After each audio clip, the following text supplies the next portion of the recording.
तो कल की मूवी में प्रभास कैरेक्टर ने लोगों में बहुत बड़ी कंफ्यूजन क्रिएट कर दी जब मूवी के क्लाइमेक्स में भैरवा के अंदर करण का कॉन्शियसनेस आ जाता है कुछ मिनटों के लिए। तो प्रभास का कैरेक्टर भैरवा है या करण, तो चलिए इसी को एनालाइज करते हैं। तो पहली थ्योरी के अकॉर्डिंग प्रभास का कैरेक्टर करण का पुनर्जन्म है, लेकिन कैसे? तो चलिए पहली डिटेल पर बात करते हैं। तो जिन लोगों ने मूवी देखी है उन्हें पता ही होगा कि प्रभास का कैरेक्टर यानी कि भैरवा भी करण की तरह बचपन में ही अनाथ हो जाता है। वही दूसरे पॉइंट की बात करूं तो करण को एडॉप्ट किया था किसी रथ चालक ने, और मूवी के अंदर भैरवा यानी कि प्रभास के कैरेक्टर को भी जो एडॉप्ट करता है यानी कि सलमान दुलकर का कैरेक्टर भी एक पायलट होता है। वहीं तीसरे पॉइंट की बात करूं तो करण की तरह भैरवा भी कंगाल होता है, मतलब उसके पास कुछ भी नहीं होता है खोने के लिए। चौथा रीजन, गलत सही को छोड़ के खुद की इज्जत करने वाली साइड से लड़ता है करण महाभारत के अंदर,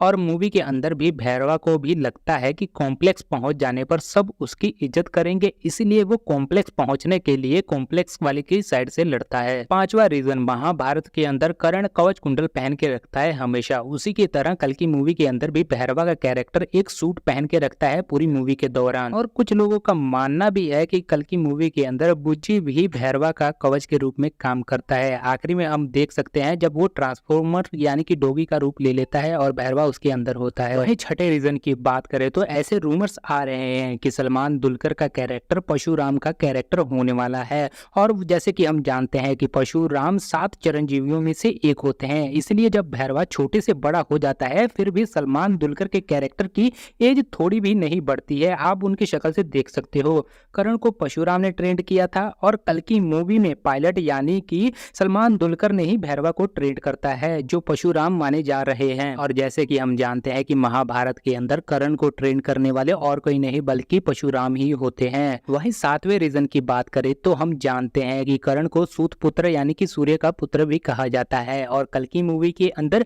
जिस सीन में भी भैरवा का कैरेक्टर आता है उसमें सूर्य देव को एज ए मेटाफर दिखाया गया है। ये सभी चीजें हिंट देती हैं कि प्रभास का कैरेक्टर भैरवा नहीं बल्कि करण का कैरेक्टर है। आठवीं थ्योरी की बात करें तो करण का विजय धनुष हमेशा से अश्वत्थामा के हाथ में होता है, लेकिन उसकी पावर एक्टिव नहीं होती है, लेकिन जैसे ही भैरवा के हाथ में जाती है उसकी पावर एक्टिव हो जाती है, और इसीलिए सभी लोग भैरवा के कैरेक्टर को करण का पुनर्जन्म मानते हैं। लेकिन इससे रिलेटेड मेरे पास एक और इन्फॉर्मेशन है। तो इस थ्योरी के अकॉर्डिंग प्रभास का कैरेक्टर करण का पुनर्जन्म नहीं बल्कि शिव का अवतार भैरवा ही है। तो पुराणों के मुताबिक विजय धनुष का इस्तेमाल शिव जी ने असुरों का नाश करने के लिए किया था, और उसके बाद उन्होंने ये विजय धनुष परशुराम को दिया था, और परशुराम ने ये विजय धनुष फिर करण को दिया था। यानी कि इस विजय धनुष के असली मालिक शिव जी हैं, और शिव जी का अवतार भैरवा है, इसीलिए वो विजय धनुष की पावर का इस्तेमाल कर पाता है। और वही मूवी के अंदर हम देख भी सकते हैं कि पहले भाग के अंदर प्रभास के कैरेक्टर को ज्यादा से ज्यादा भैरवा के रूप में बिल्डअप दिया गया है, जैसे कि ये भैरवा की मूर्ति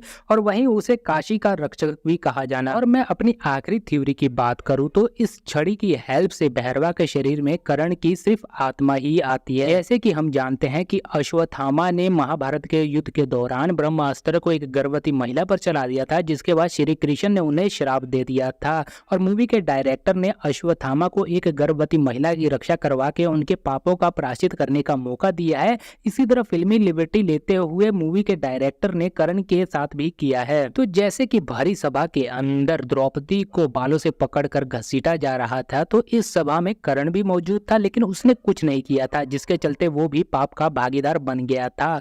और इस मूवी की एंडिंग में हम देखते हैं कि कमांडर मानस भी सुमति को बालों से पकड़कर घसीटता हुआ लेकर जाता है, तभी विजय धनुष भैरवा के हाथ को छूती है और करण की आत्मा उसके अंदर आ जाती है। उसके बाद करण की आत्मा कमांडर मानस को मारकर और सुमति की रक्षा करके अपने पापों का प्रायश्चित करता है। इस तरह मूवी के डायरेक्टर ने शायद फिल्मी लिबर्टी लेते हुए करण के आर्क को भी पूरा कर दिया है। तो आपको मेरी इन सारी थ्योरियों में से कौन सी थ्योरी सबसे ज्यादा सही लगती है नीचे कमेंट बॉक्स में जरूर बताइएगा, या फिर आपकी अपनी खुद की थ्योरी है कि प्रभास का कैरेक्टर भैरवा है या करण, जो भी हो आपका ओपिनियन हमें नीचे कमेंट बॉक्स में जरूर बताइएगा।